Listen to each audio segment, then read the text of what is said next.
नमस्कार विद्यार्थियों, ID classes में आपका स्वागत है। हाई स्कूल की विज्ञान की क्लास में आज आप चैप्टर पढ़ेंगे विद्युत। विद्युत समझने के लिए आज हम इस पर डिस्कशन करेंगे। उससे पहले जिन छात्रों ने ये चैनल सब्सक्राइब नहीं किया है वो सब्सक्राइब अवश्य करें, बेल आइकन दबाएं। आइए दोस्तों, आज के टॉपिक पर डिस्कशन करते हैं। तो बताइए, हमें जीवन के लिए क्या आवश्यकता होती है। हम सभी जानते हैं जीवन के लिए ऊर्जा की आवश्यकता है। विभिन्न ऊर्जाओं का रूपांतरण करके हम उसका प्रयोग करते हैं। तो आज के आधुनिक काल में आपने देखा होगा कि प्रत्येक घर में जो ऊर्जा की आवश्यकता होती है वो किससे पूर्ति होती है। आज घर में जो आवश्यक उपकरण हैं उनके लिए काय की आवश्यकता होती है, विद्युत ऊर्जा की। आप देखते हैं जब घर में पानी मोटर पंप चलाते हैं तो क्या होता है, विद्युत ऊर्जा देते हैं, उसको यांत्रिक ऊर्जा बदल देते हैं।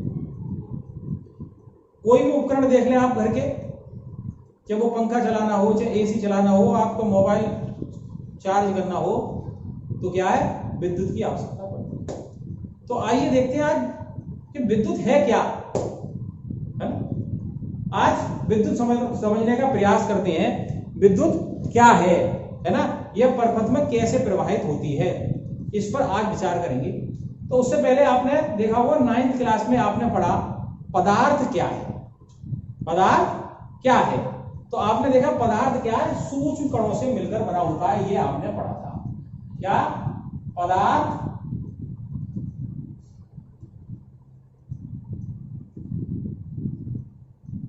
सूक्ष्म कणों से मिलकर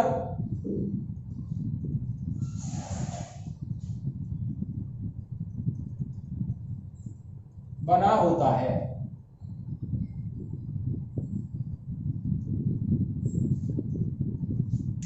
और 9th में आपने जानकारी ली थी, आपने 9th में पढ़ा था कि जो सूक्ष्म कण है, सबसे छोटे से छोटा कण जो है उसको क्या कहते हैं, परमाणु कहते हैं, है ना।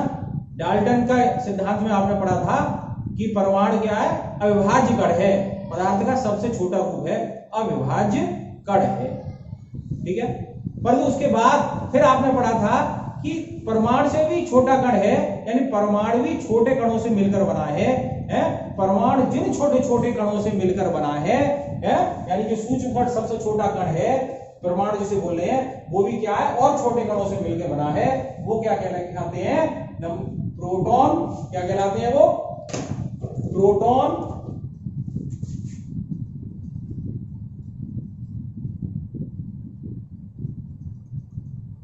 दूसरा इलेक्ट्रॉन,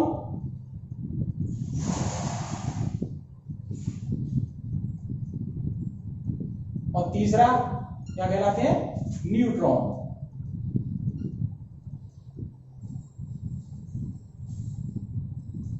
और यह भी आपने समझा था कि प्रोटॉन क्या होते हैं, धनावेशित होते हैं। प्रोटॉन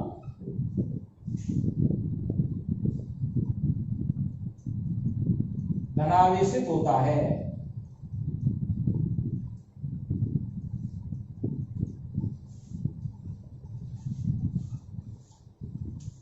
और इलेक्ट्रॉन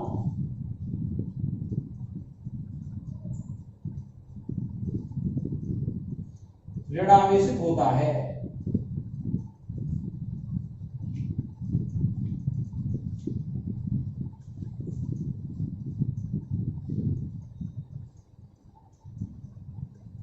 और न्यूट्रॉन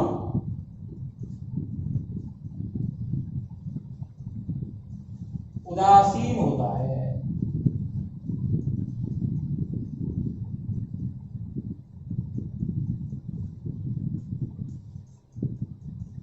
ये सब जानकारी आपको है, ठीक है ना। तो अब प्रोटॉन धनावेशित होता है तो क्या होता है, इस पे चार्ज होता है 1.6 इंटू 10 पे घात -19 कूलम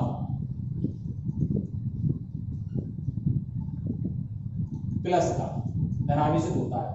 और इलेक्ट्रॉन का क्या होता है, 1.6 ऋण का होता है 10 पे घात -19 कूलम। और इस पर क्या है, कोई उदासीन नहीं है, शून्य है, इस पर कोई चार्ज नहीं है, कोई आवेश नहीं, शून्य आवेश।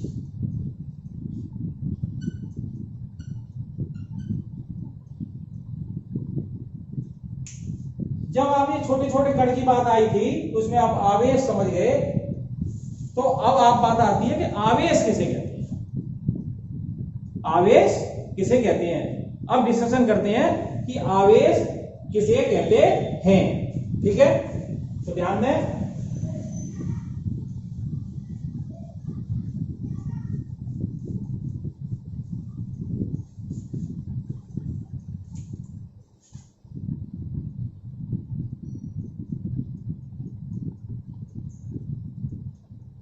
आवेश, चार्ज,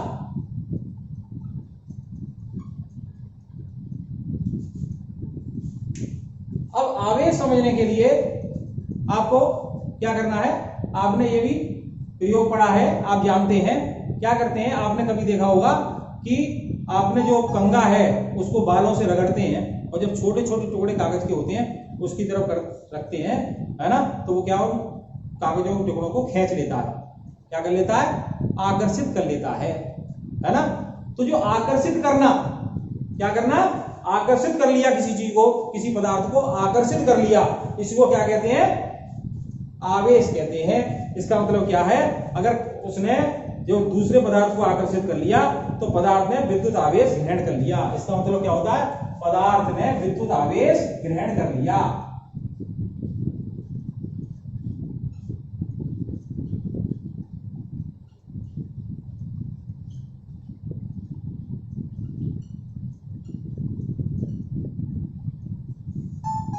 ग्रहण कर लिया कब, जब आपने देखा था कि कंघे को बाल से रगड़ने के बाद क्या किया आपने, कागज को आकर्षित कर लिया, तो इसको आवेश ग्रहण कर लिया, यानी आकर्षण हो गया, आकर्षित कर लिया।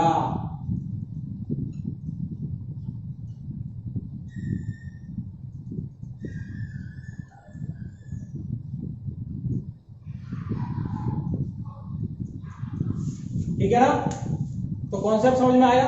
अब ऐसा क्या हुआ इसमें, ये समझेंगे आप, ऐसा क्या हुआ, ठीक है ना।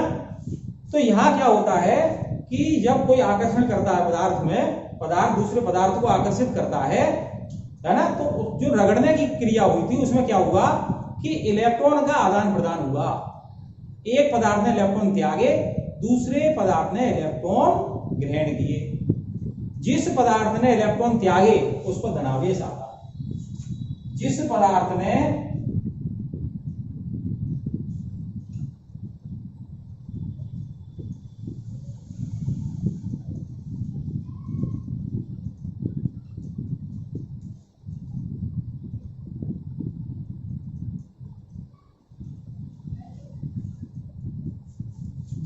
इलेक्ट्रॉन त्यागे उस पर धनावेश,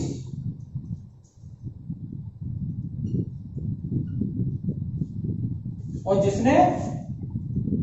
पदार्थ ने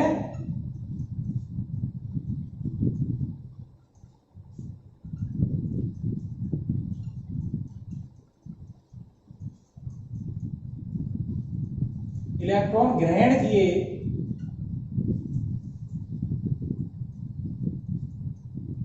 उस पर ऋण आवेश।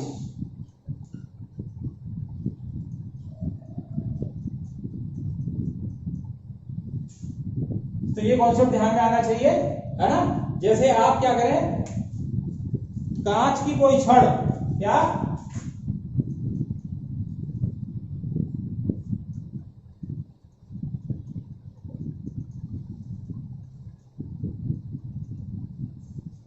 कांच की कोई छड़ इसे रेशम से रगड़ें,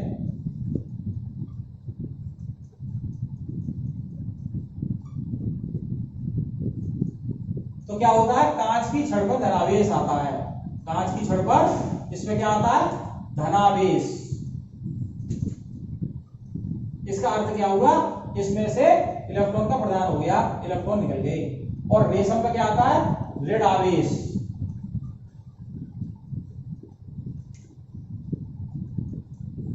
ध्यान में आ गया, कांच की छड़ पर क्या आएगा, धनावेश, और रेशम की छड़ पर क्या आएगा, ऋणावेश। ठीक है ना, ध्यान देंगे, धनावेश और इस पर ऋण आवेश। अब क्या है, अब आव्रूस की छड़ लें।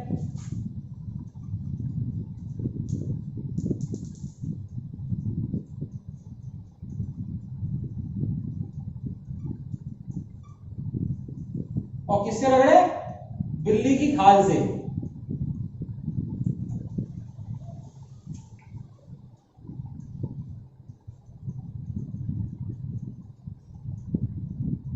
बिल्ली की खाल से, तो इस पर क्या होता है, इस पर ऋणावेश आता है।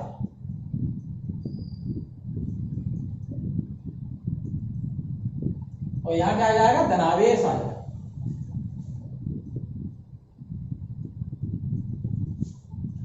ये इलेक्ट्रॉन के आदान प्रदान के बाद क्या हो जाता है, वस्तु को आकर्षित करने की जो क्षमता है वही क्या कहलाती है, आवेश कहलाती है।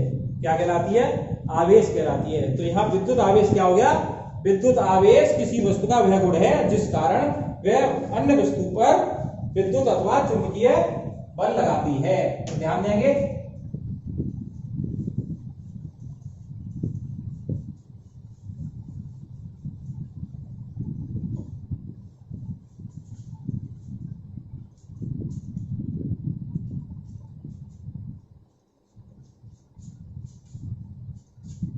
तो विद्युत आवेश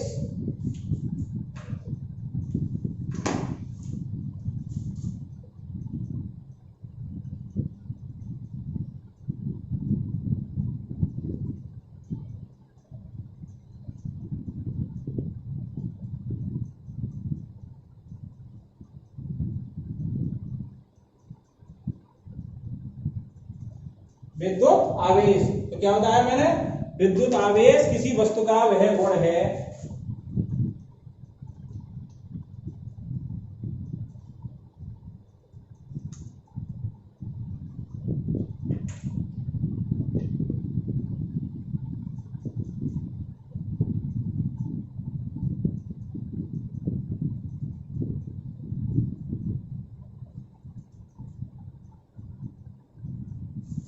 विद्युत आवेश किसी वस्तु का वह गुण है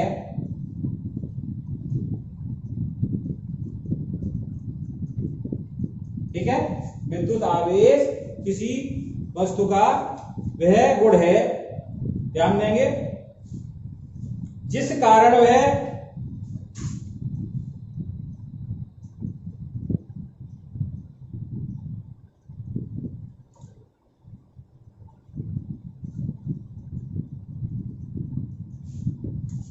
क्या करती है, विद्युत आवेश किसी वस्तु का वह गुण है जिस कारण वह अन्य वस्तुओं पर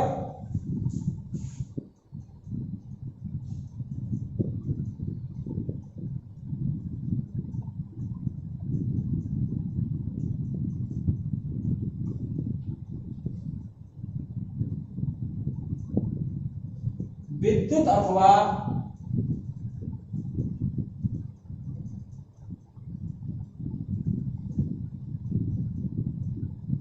चुंबकीय बल लगाती है।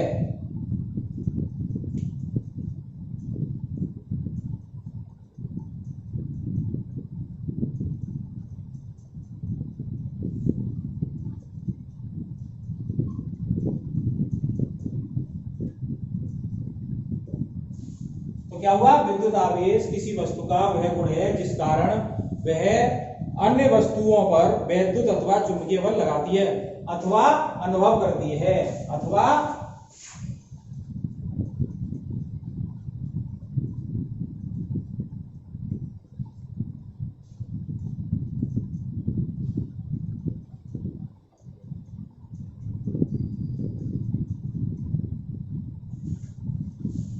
तो विद्युत आवेश के बारे में आपको कॉन्सेप्ट पूरा क्लियर हो गया होगा। अब यहां कहते हैं जो आवेश है वो क्या है, स्थिर अवस्था में नहीं होता। आवेश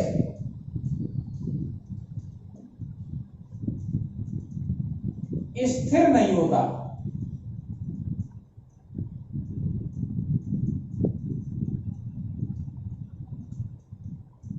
आवेश स्थिर नहीं होता। गति में होता है। किसमें होता है? गति में होता है।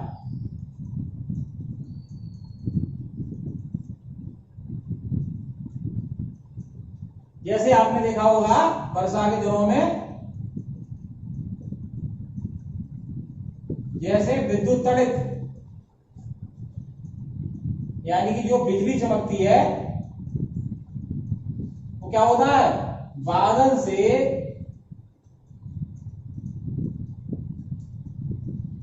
पृथ्वी पर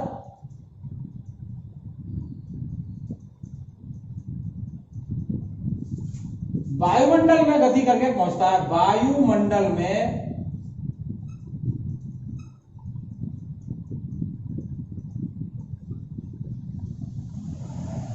गति द्वारा पहुंचता है।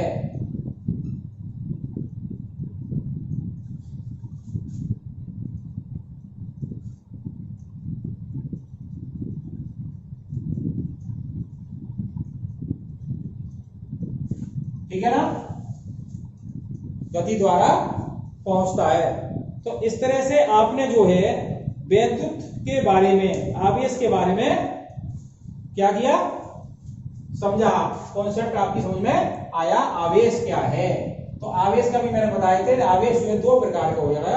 एक क्या था? धनावेश, है ना? दो प्रकार का हो गया आवेश।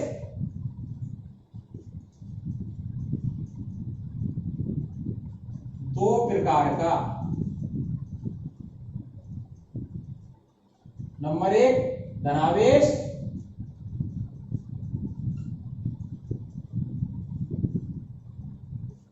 और नंबर दो ऋण आवेश। तो ये भी मैंने बता दिया। धनावेश कब होता है? जब इलेक्ट्रॉनों का त्याग करता है पदार्थ, और जो पदार्थ इलेक्ट्रॉन को ग्रहण कर लेता है उसको क्या होता है? ऋण आवेश होता है। तो अब तो ये विद्युत क्या रही है ना, जिस कारण से ये आवेश उत्पन्न हुआ, ये आकर्षण उत्पन्न हुआ, उस पूरी घटना को क्या कहते हैं? विद्युत कहते हैं। क्या कहते हैं? विद्युत कहते हैं।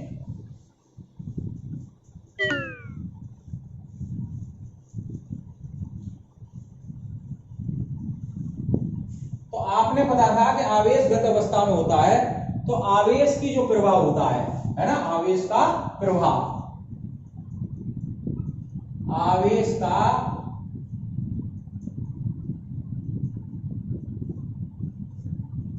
प्रवाह होता है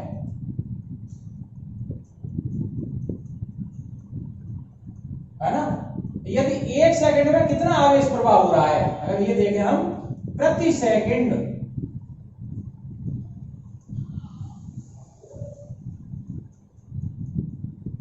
कितना आवेश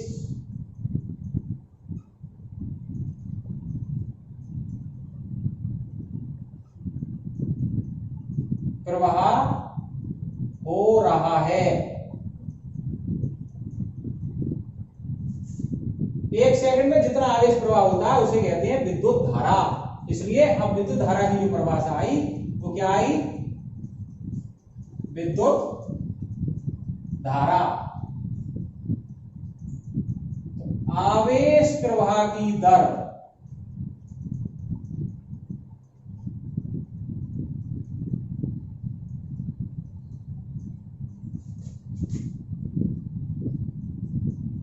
को विद्युत धारा कहते हैं।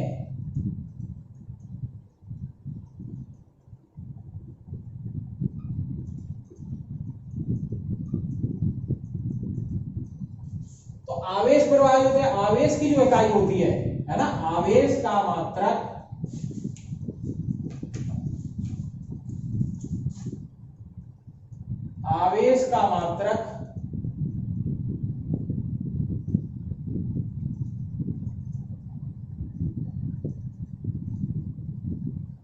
कूलाम होता है।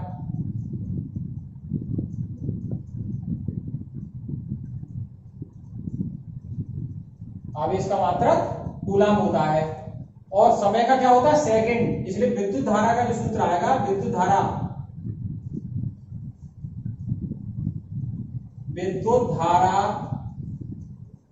आई से प्रदर्शित करते हैं।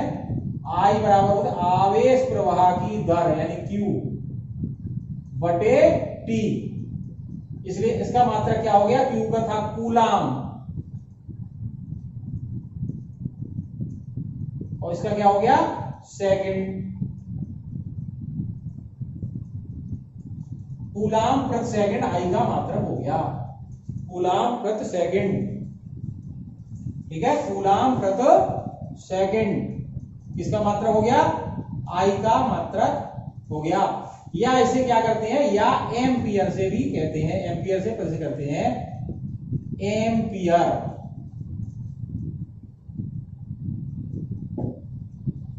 और क्यू आपको बताया था, क्यू क्या होता है ना, इलेक्ट्रॉनों की क्या होता है, इलेक्ट्रॉन का आदान प्रदान था। तो कुल कितने इलेक्ट्रॉन आदान प्रदान हुए, है ना।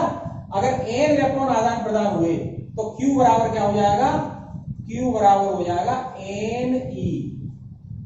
है ना। यहां n इलेक्ट्रॉनों की संख्या,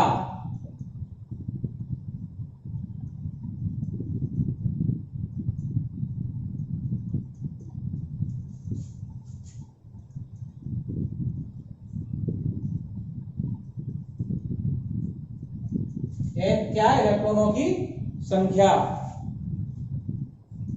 n क्या है, इलेक्ट्रॉनों की संख्या। और E क्या है, इलेक्ट्रॉन का आवेश।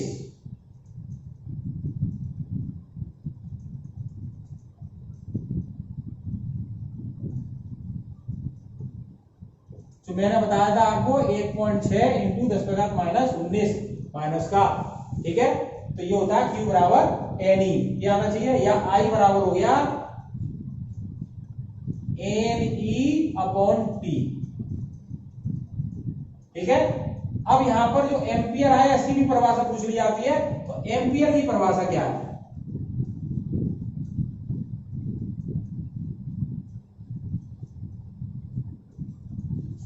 तो एम्पियर की परिभाषा समझेंगे अभी।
तो आपने क्या पढ़ा था, I बराबर Q बटे T, क्या पढ़ा था, I बराबर Q बटे T।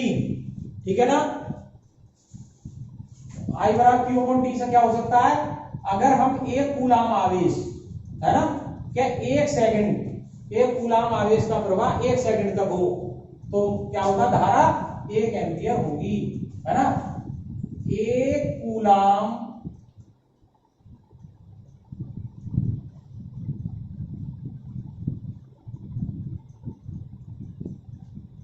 आवेश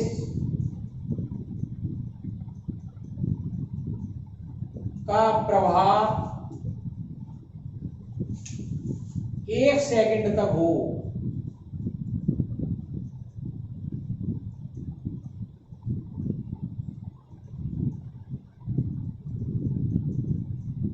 तो विद्युत धारा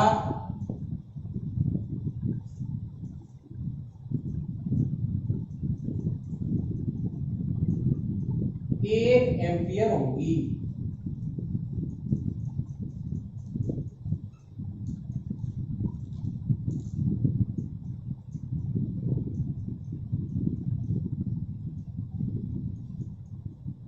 एकांक समय में 1 कूलाम आवेश प्रवाह में 1 एम्पियर धारा उत्पन्न होगी।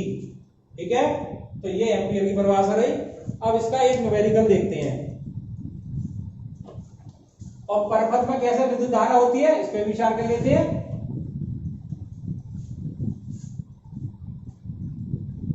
किसी परपथ में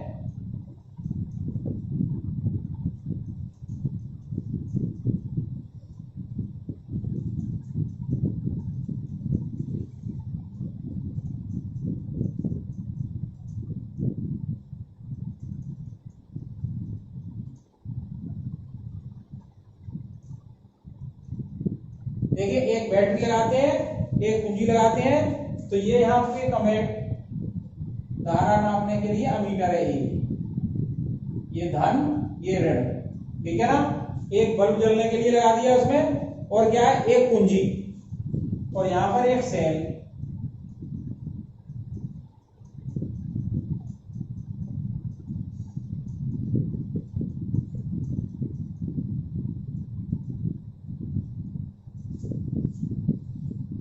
तो ध्यान देंगे,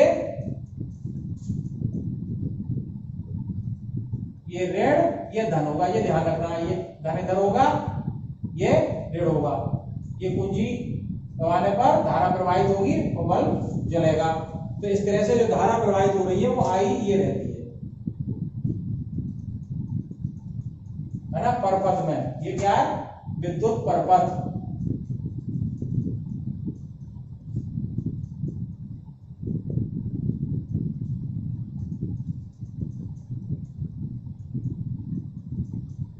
ठीक है, तो आप अब तक क्या क्या समझे, है ना। एक आवेश का कॉन्सेप्ट समझ गए आप, वो आवेश प्रवाह से आपने क्या समझ लिया, विद्युत धारा किसे कहते हैं। क्या समझ लिया, विद्युत धारा किसे कहते हैं।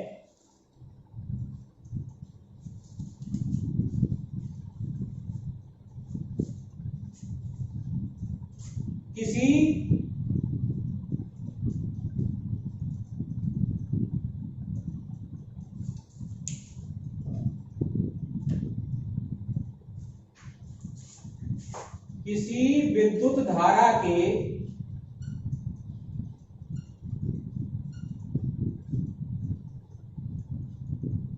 सतत, है ना, सतत यानी लगातार, कंटिन्यूअस, क्या सतत या लगातार कंटिन्यूअस तथा बंद पथ को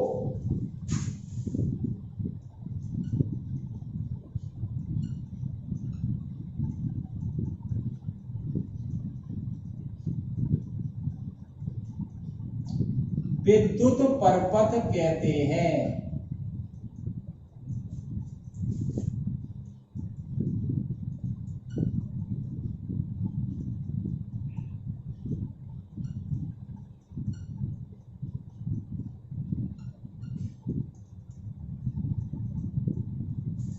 तो आप आवेश के बारे में समझ गए, विद्युत धारा के बारे में समझ गए, विद्युत परपथ के बारे में समझ गए। अब एक इसका न्यूमेरिकल करते हैं।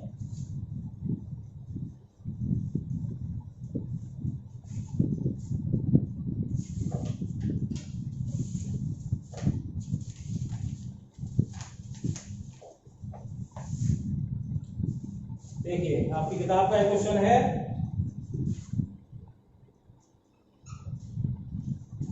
किसी विद्युत परपथ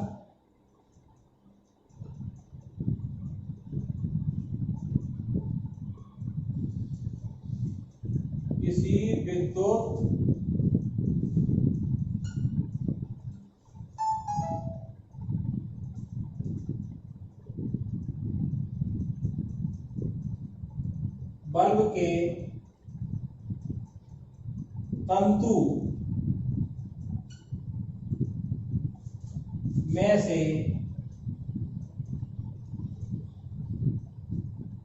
0.5 एम्पियर, ये एम्पियर प्रदर्शित करने का तरीका है, विद्युत धारा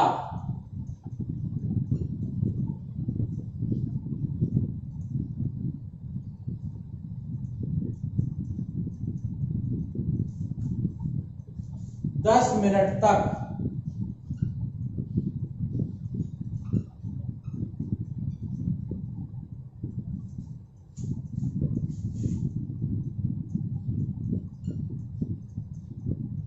प्रवाहित होती है।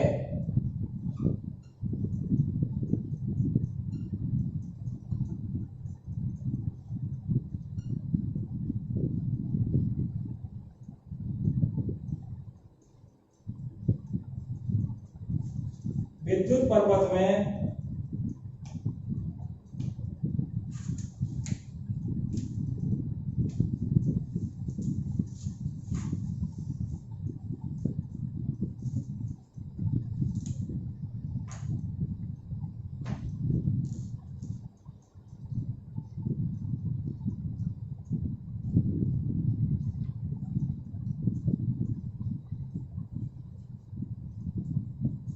परपथ में प्रवाहित विद्युत आवेश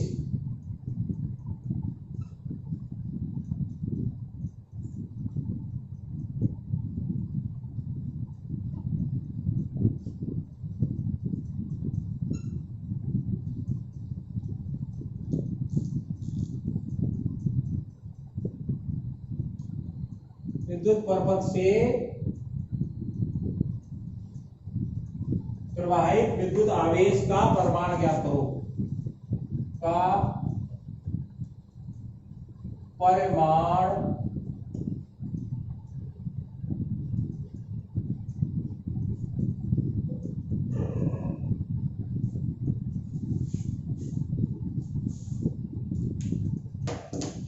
तो देखिए क्या दिया है, 0.5 एम्पियर की धारा को विद्युत धारा किससे प्रकट किया था, आई से। आई बराबर 0.5 एम्पियर, विद्युत धारा के 10 मिनट, T बराबर 10 मिनट, और मैंने बताया था सेकंड में लगता है, तो 10 गुणा 60 बराबर 600 सेकेंड। ठीक है, विद्युत आवेश निकलवाया है, Q निकलवाया है, क्या निकलवाया है, Q निकलवाया है। तो आपने सूत्र क्या पढ़ा था, I बराबर Q अपॉन T। तो Q निकालना है, तो Q क्या हो जाएगा, I गुणा T। अब मान लगा दो, I हो गया 0.5 और T क्या हो गया 600। तो Q बराबर आ गया, ये आपके 2 जीरो, 6 पंजे 30 और 1 दशमलव। ठीक है, तो Q बराबर 300 कूलाम। ऐसे न्यूमेरिकल कर सकते हैं आप। ठीक है, आपकी किताब में कुछ प्रश्न दिए थे, विद्युत परपथ का क्या अर्थ है वो मैंने समझा दिया। विद्युत धारा का मात्रक की परिभाषा, एम्पियर की परिभाषा मैंने लिखा दी। एक क्वेश्चन और है, एक कूलाम आवेश की रचना करने वाले इलेक्ट्रॉन की संख्या परिकलित कीजिए। क्वेश्चन नंबर 3 ये कर लो।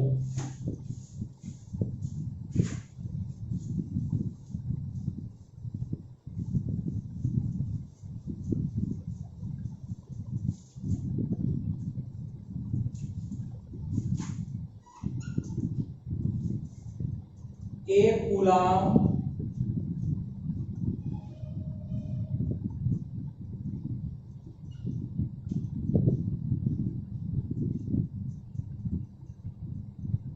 आवेश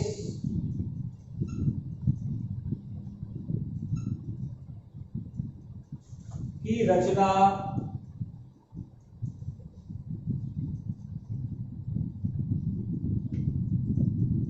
करने वाले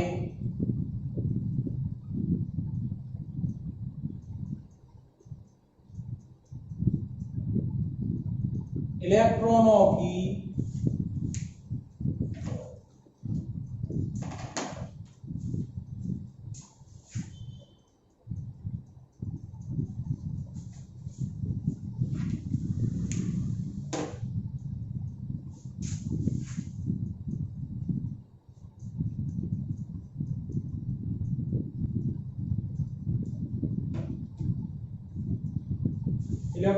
संख्या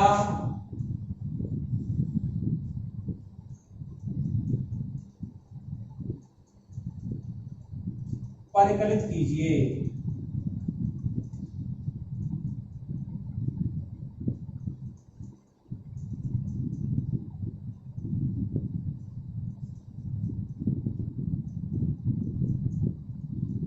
तो ध्यान दीजिए अभी सूत्र लिखाया था मैंने, 1 कूलाम आवेश, यानी क्या दिया है, Q बराबर 1 कूलाम, यानी 1 कूलाम में कितने इलेक्ट्रॉन है, इलेक्ट्रॉनों की संख्या n निकलवाई है ना। और कुल आवेश कितना होता है, n गुणा e, इलेक्ट्रॉनों की टोटल संख्या। तो e अपनी तरफ से याद हो जाना चाहिए, मैंने बताया था क्या होता है, माइनस का 1.6 गुणा 10 के घात माइनस 19 कूलाम। तो यहां सूत्र हो गया Q बराबर NE, n निकलवाया, n बराबर क्या हो गया, Q बटे E बराबर n, यानी कि n बराबर Q बटे E। इसमें मान लगा दो, Q कितना है आपका 1 कूलाम, E कितना है आपका 1.6 गुणा 10 के घात माइनस 19, ये कितना हो जाएगा 10 के घात 19 ऊपर आ जाएगा बटे 1.6, यानी कि 16 का भाग 10 में देंगे, 16 का भाग 10 में देंगे, दशमलव 0, 16 6 96। तो यहाँ क्या आ जाएगा, ध्यान दें, 16 का भाग 10 में देंगे, 16 6 96, बचे 4, ठीक है, फिर 0 बढ़ा लेंगे तो 16 दूनी 32, 8 16 पंजे 80 इंटू 10 का घात 19। तो ये क्या हो जाएगा, 19 में से 1 यहाँ बढ़ा दो तो ये हो जाएगा 6.25 गुणा 10 के घात 18, ये संख्या होगी इलेक्ट्रॉनों की, है ना, इलेक्ट्रॉन।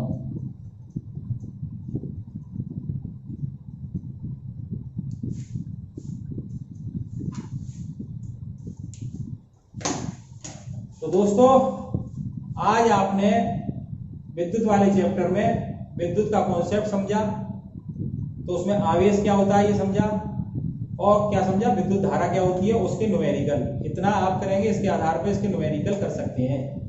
अब इससे आगे के और विद्युत के जो टर्म्स आएंगे, विद्युत का विभवांतर है ना, प्रतिरोध है, वो आगे की वीडियो में डिस्कशन करेंगे। आपको वीडियो पसंद आई हो तो इसको लाइक करें, अपने मित्रों को अधिक से अधिक शेयर करें। जिन छात्रों ने चैनल सब्सक्राइब नहीं किया है वो सब्सक्राइब अवश्य करें और बेल आइकन दबाएं। धन्यवाद।